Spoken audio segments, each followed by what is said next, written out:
আমার কাছে যেটা মনে হয় যে বাংলাদেশে এন্টায়ার গভর্নেন্স সিস্টেমটাই আমাদের একটা চেষ্টা আছে আদালতের দিকে ঠেলে দেওয়া। প্রায় সবার মধ্যে এই সিস্টেমটা আছে, সেই আগ্রহটা আছে, এবং আদালতও এই ক্ষেত্রে বলে না যে এটা আমার কাজ না, আমার ইখতিয়ার না বা আমার কাজ না। এবং তিনটা আইনসভা, বিচার বিভাগ এবং এক্সিকিউটিভ, নির্বাহী বিভাগ, তিনটার যে আলাদা আলাদা সত্তা, আলাদা আলাদা কাজ, কখনো কখনো আমরা অ্যামালগামেট করে এমন একটা জায়গায় নিয়ে যাই। এগুলো রাজনৈতিকভাবে আদালতকে ব্যবহার করার এই জায়গাটা আসলে গ্রহণযোগ্য না, কোনোভাবেই না। যেই করুক, যেই জায়গা থেকেই করুক। বর্তমান এই ক্রাইসিসে আসিফ নজরুলের কথার পরিপ্রেক্ষিতে আমি কিছু কথা বলি। ক্রাইসিসটা কালমিনেট করছে কবে থেকে দেখেন, প্রধানমন্ত্রীর একটা প্রেস কনফারেন্সের বক্তব্য, যেখানে একজন সাংবাদিকের প্রশ্নের জবাবে একটা ইউনিভার্সিটিতে রিপারকেশন হয়েছে, সাথে সাথে হয়নি কিন্তু রাতের বেলা হয়েছে। 17 তারিখে প্রধানমন্ত্রী একটা ভাষণ দিলেন, কিন্তু সমাধানের এটা পাওয়া গেল না। 18 এবং 19 এই 2 দিন ভয়ঙ্কর ভায়োলেন্সটা হলো। এর মধ্যে 19 তারিখের ভায়োলেন্সটা অদ্ভুত। ততক্ষণে কিন্তু ছাত্ররা স্টেটমেন্ট দিয়ে ফেলেছে যে সহিংসতার সাথে আমাদের কোনো সম্পর্ক নাই। সহিংসতার সাথে ছাত্ররা যখন বলছে তাদের সম্পর্ক তো নাই, তাহলে সহিংসতা মানে এই সন্ত্রাসী কর্মকাণ্ডটা হচ্ছিল কি করে? তার অর্থ হলো যে নানা মানুষ এটার মধ্যে, নানা শক্তি অপশক্তি ঢুকে পড়েছে এটার ভিতরে। এবং আমি তো বলবো যে এখানে একটা কি পয়েন্ট ইনস্টলেশন যেগুলো আছে আমাদের কেপিআইগুলো, সেগুলো দেখার জন্য কিন্তু আমাদের সিকিউরিটি সিস্টেম আলাদা আছে। বিটিভি একটা কেপিআই, আমাদের সেতু ভবন একটা কেপিআই। কি করে ঢুকে পড়লো মানুষ? খুব ইজি ঢুকে পড়লো, কোনো ধরনের বাধা নাই, কিছু নাই। গোয়েন্দা তথ্য ছিল না। বলা হচ্ছে খুবই অর্কেস্ট্রেটেড আন্দোলন হয়েছে, অর্থাৎ খুব প্ল্যান ওয়েতে আন্দোলন হয়েছে। ওরা যদি প্ল্যান ওয়েতে করতে হলে আমার এত গোয়েন্দা মেকানিজম কোথায় গেল, তারা কোথায় ছিল তাদের? তাহলে তো এটা তো ব্যর্থতা। এখন বলা হচ্ছে গোয়েন্দা তথ্য ছিল, তো ছিল কেন? ছিল এটার তুমি তাহলে এটা মোকাবেলা করতে পারো না কেন? উনি যেটা বললেন, আপনি যেটা বললেন, আমরা কেউই তো সম্পদ ধ্বংস চাই না, এলো রাষ্ট্রের সম্পদ, জনগণের অর্থ, তাই না? এবং জনগণের অর্থে নির্মিত, কোন আমলে নির্মিত হয়েছে এটা তো বড় কথা, জনগণের অর্থে নির্মিত সম্পদ। এই জায়গাটা আমার কাছে হচ্ছে 17, 18, 19 এই 3টা দিনের একটা পোস্টমর্টেম হওয়া উচিত, যে কি হয়েছে, কেন এই জায়গাটায় গেল। বিস্তারিত আপনি কারফিউ দিলেন, সেটা অন্য কথা, কিন্তু 17, 18 এর একটা, 19-এর একটা বড় ধরনের। এবং এখানে বিএনপি নামলো কই, নামার আগেই তো তারা প্রেস ক্লাব থেকে তো তারা রাহুল কবির রিজভীকে গ্রেপ্তার করা হলো।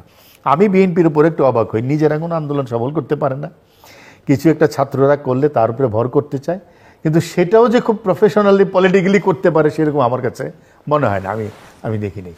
আমি তো বরং মনে করি বিএনপির এখন উচিত হবে এই সম্পদ ধ্বংসের নিন্দা করা, তারা তাদের জায়গাটা পরিষ্কার করার জন্য, যে আমরা এই সম্পদ ধ্বংসের নিন্দা করি, কিন্তু একই সাথে তারা তাদের যে রাজনৈতিক দাবি দাওয়া আছে সেটা বলল। একটা পর্যায়ে তো এটা কোনো আন্দোলন আসলে ছিল না। আন্দোলন থেকে তো শিক্ষার্থীরা যখন উইথড্র করলো, আমাদের কর্মসূচি নাই, তারপরে যা যা হয়েছে এটা আপনি এখন কি ব্যাখ্যা করবেন এটার? আমি দুইটা কথা বলি। আমি ইশতিয়াক ভাইয়ের সাথে একমত। আজকে ব্রিগেডিয়ার জেনারেল শাখাওয়াত হোসেন, উনি সামরিক বাহিনীর লোক ছিলেন, উনি এই প্রশ্নটা তুলেছেন একটা কলামে। এই যে কেপিআইগুলো আছে, বিশেষ করে আমাদের সেতু ভবন, আমাদের আপনার expressway, metro rail, Bangladesh television, এখানে কি সিকিউরিটি ছিল? ডাটা সেন্টার কি কেপিআই? ডাটা সেন্টার, ওরে আল্লাহ, সবচেয়ে বেশি হচ্ছে ডাটা সেন্টার, সবচেয়ে ইম্পর্টেন্ট। ডাটা এগুলির চেয়েও ইম্পর্টেন্ট, মানে স্ট্র্যাটেজিক্যালি, ইকোনমিক্যালি। আপনি কি এগুলি নিরাপত্তা ব্যবস্থা করেছেন? আজকে আমি বিনয়ের সাথে বলি, আজকে তো কোনো মন্ত্রী বা এমপি কারো বাসায় কোনো হামলার ঘটনা ঘটে নাই। এই সমস্ত জায়গায় হামলা ঘটনা ঘটেছে কেন? ওইখানে যে সিকিউরিটি দেন, এখান থেকে তো সেই সিকিউরিটির প্রয়োজন তো কম না। এখানে কি সেই সিকিউরিটি দিয়েছিলেন? এই প্রশ্ন সরকারকে করতে হবে, যদি আপনি আন্তরিকভাবে চান। আর যদি বিএনপি জামাত দোষ দিয়ে একটা পলিটিক্যাল গেইন অর্জন করতেন, দ্যাট ইজ ডিফারেন্ট। কিন্তু যদি দেশের সম্পদের প্রতি মায়া থাকে, তাহলে আপনি এই করবেন যে আপনাদের কাছে বলে তথ্যও ছিল, তারপর কি ওখানে পর্যাপ্ত নিরাপত্তা ব্যবস্থা ছিল কিনা? আমি বিশ্বাস করি না ছিল। যদি পর্যাপ্ত নিরাপত্তা ব্যবস্থা থাকতো, তাহলে যে সমস্ত জায়গা ওনারা প্রোটেক্ট করতে চান, সে সমস্ত জায়গাতে প্রোটেক্টেড আছে। প্রোটেক্ট করতে চান না ওনারা, সচিবালয় প্রোটেক্ট করতে চান না ওনারা। আমি নাম নিতে চাই না, নাম নিলেই সেন্সিটিভ হয়ে যাবে। কিছু জায়গা প্রোটেক্ট করতে চান, ওগুলো প্রোটেক্টেড ছিল না, তো এগুলি কেন প্রোটেক্টেড ছিল না? আরেকটা কথা, আমি ইশতিয়াক ভাইয়ের সাথে একটু দ্বিমত পোষণ করি। আমরা একটা কথা প্রায়ই বলি, শিক্ষার্থীরা তো বলেছে তারা এই সন্ত্রাস এগুলির সাথে জড়িত না, তারা আন্দোলন নাই। শিক্ষার্থীরা কিন্তু আন্দোলনে আছে, এটা আপনাদের বলে দিই। শিক্ষার্থীরা কিন্তু বলেছে যে অব্যাহত লকডাউন, বলেছে না? অব্যাহত লকডাউন, শাটডাউন নাই, তারা বলেছে শাটডাউন নাই, বলেছে কমপ্লিট শাটডাউন বলেছে, অব্যাহত আছে, যেহেতু হরতাল মানে কারফিউ আছে এর মধ্যে। তো না, তারা শাটডাউন একেবারে কারফিউর আগেই বলেছে আমাদের শাটডাউন এখন নাই। তারা আলোচনা করতে চায়। আচ্ছা, আমি আপনাকে একটু এই বলি। তিনজনই বলেছে। এখানে আবার একটা প্রশ্ন আছে, তাহলে আমি এই প্রশ্নটা একটু আলি। এই যে তিনজনকে কেন্দ্র করে আমরা দেখলাম যে প্রথমে এই তিনজনকে গভীর রাতে তারা দেখা করলেন তিন মন্ত্রীর সঙ্গে, তার আগে তারা বলছে তারা কোনো আলোচনা হবে, কিন্তু তিনজন বলছে। আবার ওই একই রাতে, আপনার বলতে সুবিধা হবে, আমরা দেখলাম অন্য সমন্বয়করা বলছেন, নাহিদের কথা আপনি উল্লেখ করলেন বা কাদের, তারা আবার 9 দফা দাবি দিয়েছে, সেটা পত্রপত্রিকায় ছাপা হয়েছে। তারপরে এই তিনজন সম্পর্কে আবার 62 জন বিবৃতি দিয়ে বলছে যে তাদের কথার সঙ্গে তাদের মধ্যে একটু সমন্বয়ের অভাব আছে। না, তাদের মধ্যে সমন্বয়ের অভাব না। আমি আপনাকে একটা জিনিস বলি, আমরা নাহিদের মার যে বিবরণ, নাহিদকে যেভাবে তুলে নেওয়া হয়েছে এবং আমরা বিভিন্নভাবে যেই আলামত দেখি, তাতে এটা স্পষ্ট এই তিনজনের উপর সরকারি চাপ রয়েছে, তাদেরকে সরকার ধরতে পেরেছে, ধরে চাপ প্রয়োগ করতে পারছে, আমার ধারণা চাপ প্রয়োগ করতে পারছে।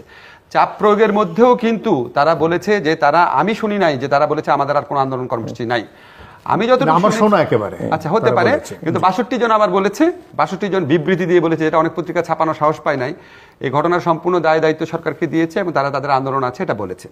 এখন আসেন নাশকতা প্রসঙ্গে। বাংলাদেশের ইতিহাসে আজ পর্যন্ত এমনকি জামাতে ইসলামের মতো দলও কি কোথাও বলেছে যে এই নাশকতার সাথে আমার সম্পর্ক আছে? আর ওইটাই কি আপনি, মানে এই নাশকতার সাথে বিএনপি কি বলেছে আমার সম্পর্ক আছে? আমি সেবার সাথে একমত, তাদের ক্যাটাগরিক্যালি বলা উচিত যে এই নাশকতার আমরা নিন্দা জানাই। আমার ব্যক্তিগত ধারণা হচ্ছে, আমি বাংলাদেশে যে চিত্র দেখেছি, দেখেন আমরা একই সময় সাংবাদিকতা করেছি, আমরা এরশাদ বিরোধী মুভমেন্ট দেখেছি, আমরা মুক্তিযুদ্ধের অনেক গল্প জানি, মুক্তিযুদ্ধকালে আমরা নিজেরা অনেক সেতু উড়িয়ে দিয়েছি যেন পাক বাহিনী আমাদের এখানে ঢুকতে না পারে, এটা ডিফারেন্ট কনটেক্সট। কিন্তু আমরা এরশাদ বিরোধী মুভমেন্টে দেখেছি, এমনকি আমরা 96 আন্দোলনে দেখেছি রেলওয়ে স্লিপার তুলে ফেলা হয়েছে, অনেক কিছু করা হয়েছে, বগিতে আগুন দেওয়া হয়েছে, বিএনপির যে আওয়ামী লীগের বিরুদ্ধে আন্দোলন, সেখানেও আমরা এরকম দেখেছি। আমার নিজের কাছে মনে হয়েছে, আমি সেই অভিভাবক সমাবেশে দেখেছি এমন অনেক মানুষ এসেছেন যারা আমার ফেসবুক ফ্রেন্ড, আমার বন্ধুর ওয়াইফ এসেছেন, আমার পরিচিত মানুষজন এসেছেন, তাদেরকে কোনো দিন কোনো সরকার বিরোধী আন্দোলনে, কোনো দিন এরশাদ বিরোধী আন্দোলন দেখিনি আমি। অর্থাৎ আমি বলতে চাচ্ছি, এখানে সাধারণ পর্যায়ে মানুষের অংশগ্রহণ ছিল, হয়তো এখানে দরিদ্র মানুষের অংশগ্রহণ ছিল যারা দ্রব্য মূল্যের কষাঘাতে জর্জরিত, হয়তো এখানে টেলিভিশনগুলো যেটা বলেছে যে ছিন্নমূল মানুষকে আন্দোলনে দেখা গেছে, ছাত্রদের দেখা যাচ্ছে। এক্স্যাক্টলি, ছিন্নমূল মানুষ যদি দেখা যায়, আপনি ছিন্নমূল মানুষের যে বকা দিচ্ছেন, আমরা বাজারে গেলে আমাদের জীবন অতিষ্ঠ হয়ে যায়। আমার ঢাকা ইউনিভার্সিটি ক্লাবের ছেলেদেরকে জিজ্ঞেস করছি, ওরা নিজের টাকা খায়, শুধু ডাল ভাত খায়। আমার বাসার কাজের বুয়া আটকা পড়া ছিল, শুধু শাক ভাত খাইছে। আমি তো এটা বাড়াই বলছি না, দ্রব্যমূল্য তো 3 গুণ বেড়েছে। তো দ্রব্যমূল্য যদি 5 বছরের তুলনায় 2 গুণ বাড়ে, তাহলে নিম্নবিত্তের মানুষ চলছে কিভাবে? তো তাদের ক্ষোভের আউটবার্স্ট হবে না? তারা যখন দেখবে একটা সবাই মিলে এরকম হচ্ছে, তাদের ক্ষোভের আউটবার্স্ট হবে না? আমাকে একজন গার্ডিয়ান বলেছে তার ছেলের বন্ধু মারা গেছে, এই জন্য সে প্রত্যেকটা সমাবেশে যাচ্ছে, তার আউটবার্স্ট হবে না?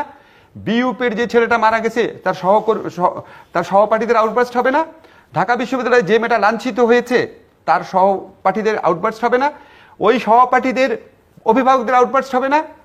আমি তো এই অভিভাবক আন্দোলনে এমন মানুষও দেখেছি যার কোনো সন্তানই এখানে বাংলাদেশে পড়াশোনা করে না। আমি নাম নিতে পারছি না, সরি, অত্যন্ত বিখ্যাত একজন প্রকাশক, নারী প্রকাশক, উনি এই আন্দোলনে আসতে চেয়েছেন, শেষ মুহূর্তে আসতে পারে নাই, কিন্তু আমাদের বিবৃতিতে ওনার সাইন আছে। ওনার তো সন্তানই নাই এই দেশে, ওনার বুকের মধ্যে লেগেছে যে আমাদের সন্তানকে এভাবে মারতেছো কেন? তা আপনারা এই আন্দোলনটাকে, এই ক্ষোভের বহিঃপ্রকাশটাকে জনমানুষের ক্ষোভের বহিঃপ্রকাশ হিসেবে দেখেন। আওয়ামী লীগের নেতৃবৃন্দের প্রতি আমার আবেদন, আপনারা আজকে আওয়ামী লীগের নেতৃবৃন্দের মধ্যে যদি সুরঞ্জিত দা, তোফায়েল ভাই, আমু ভাই, ওনারা যদি থাকতো, ওনারা তো গণ আন্দোলন দেখে দেখে বড় হওয়া মানুষ, আমার মনে হয় ওনারা হয়তো আরো বেশি বুঝতে পারতো যে দেখেন ভাই, এর মধ্যে বিএনপি, জামাত, অন্যান্য এলিমেন্টের নাশকতার চিন্তা থাকতে পারে, আমরা তো উড়াই দিতে পারি না, কিন্তু এটা সর্বত অর্থে একটা জনমানুষের আন্দোলন। এখানে জনগণের বিভিন্ন সেক্টরের মানুষের যারা বিভিন্নভাবে এফেক্টেড, বিদ্যুতের মূল্য আপনি বাড়াই চলতেছেন, আপনি গ্যাসের মূল্য বাড়াই চলতেছেন, স্বয়ং প্রধানমন্ত্রী বলছেন ওনার পিয়ন নাকি 400 কোটি টাকা দুর্নীতি করেছে। আমরা যে মতিউরের ঘটনা দেখতেছি, আমরা বেনজির পুলিশের ঘটনা দেখতেছি, আমরা আর্মির প্রধান কি করেছে এগুলি দেখতেছি। মানুষ কি মানুষ না? এগুলি মনের মধ্যে ক্ষোভ উৎপন্ন হয় না মানুষের? তো ক্ষোভ যখন উৎপন্ন হয়, একটা জায়গাতে যখন মানুষ ক্ষোভ প্রকাশ করার সুযোগ পায়, অনেক মানুষ অনেক কারণে এখানে আসতে পারে। আপনি এটাকে শুধুমাত্র মানে, আর আরেকটা কথা, ওনারা বলে কি ছাত্ররা নাই এখন হয়তো বিএনপি জামাত। আরে বাবারে বাবা, ছাত্রের মধ্যে কি বিএনপি জামাত নাই? বাংলাদেশে যে ছাত্ররা বিক্ষোভ করেছে তার মধ্যে বিএনপি জামাত নাই? এটাকে আলাদা কম্পোনেন্ট, আলাদা পাত্রে রাখার মতো দুটো কম্পোনেন্ট, এরকম অদ্ভুত কথা বলে কিভাবে? এ তো অঙ্গাঙ্গিভাবে জড়িত এই ছাত্র আন্দোলনের সাথে যারা আছে। আমার নিজের বিবেচনায় আমি ঢাকা বিশ্ববিদ্যালয়ে দেখেছি এর মধ্যে অনেক ছাত্রলীগ কর্মী আছে, বাকিদের আমি চিনি না, কারণ আপনি তো প্রকাশ্যে ছাত্র দল, ছাত্র শিবির করতে দেন না, কাজে বাকিরা কি আমরা জানি না। ছাত্রলীগ কর্মী তো সারা দেশে ছাত্রলীগ কর্মী যদি থাকে তাহলে ছাত্রদল কর্মী, ছাত্র শিবির কর্মী, গণ অধিকার কর্মী ওরা থাকবে না কেন? আমার প্রশ্ন ছিল আদালতকে ব্যবহার করবার প্রশ্ন, যেটা একটা অভিযোগ অনেক দিনের, যে রাজনৈতিক বিবেচনা থেকে, এবং যেটা যথার্থই বলেছেন যে তিনটা অর্গানের মধ্যে রাষ্ট্রের যে সেপারেশন, আদালতকে ব্যবহার করার সবচেয়ে জাজ্জলমান প্রমাণিত তত্ত্বাবধায়ক সরকার রায়। আপনি খেয়াল করে দেখেন, যেই সরকার ব্যবস্থা প্রতিষ্ঠা করার জন্য আওয়ামী লীগ আন্দোলন করেছে, আওয়ামী লীগের সভানেত্রী সংবিধান সংস্কার কমিটিতে 2011 সনে নিজে বলে আসছেন তত্ত্বাবধায়ক সরকার যেন থাকে কিছু সংস্কার সাপেক্ষে। কমপ্লিট এটা জনমানুষের আন্দোলনের ফসল। চিন্তা করতে পারেন, জনমানুষের আন্দোলনের ফসল, সেটা আদালত নাকচ করে দিচ্ছে, তাও ভেরি কন্ট্রোভার্সিয়ালি। এবং নাকচ করার পর যেই বিচারপতির কারণে, মূলত যেই বিচারপতির কারণে নাকচ হয়েছে, তাকে আপনি পুরস্কৃত করছেন। উনি কত বছর যাবৎ উনি আজীবন আইন কমিশনের প্রধান থাকবেন। কোনো নজির নাই আইন কমিশনে এত বছর যাবৎ একটা মানুষের থাকার। প্রধান বিচারপতির মর্যাদায়, প্রধান বিচারপতির বেতন নিয়ে উনি বোধহয়, আমি আপনাকে বলে দিলাম, উনা যেই লক্ষণ আপনারা দেখুন আজীবন থাকবেন, উনাকে বিভিন্ন ফান্ডের থেকে টাকা দেওয়া হচ্ছে। কি বলবো আর বলেন?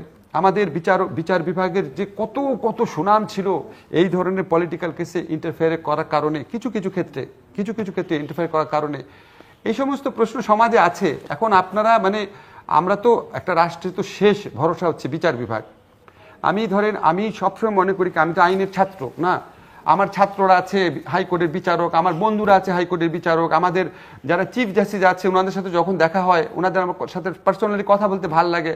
আমাদের বর্তমান চিফ জাস্টিস, ওনার সাথে যে মিটিংয়ে যখন দেখা হয়, উনি আমার সাথে যেভাবে কথা বলে, আমি অত্যন্ত সম্মানিত বোধ করি। আমি আপনাদেরকে অনেক রেসপেক্ট করে, অনেক সম্মান করে একটা কথা বলতে চাই। শুধু দেখেন, আমরা সবাই অনেক কিছু বলতে পারি, রাজনৈতিক দল বলতে পারে, শিক্ষক বলতে পারে, সাংবাদিক বলতে পারে, আপনারা আমাদের শেষ ভরসা স্থল। আপনাদের মধ্যে যদি কেউ বলে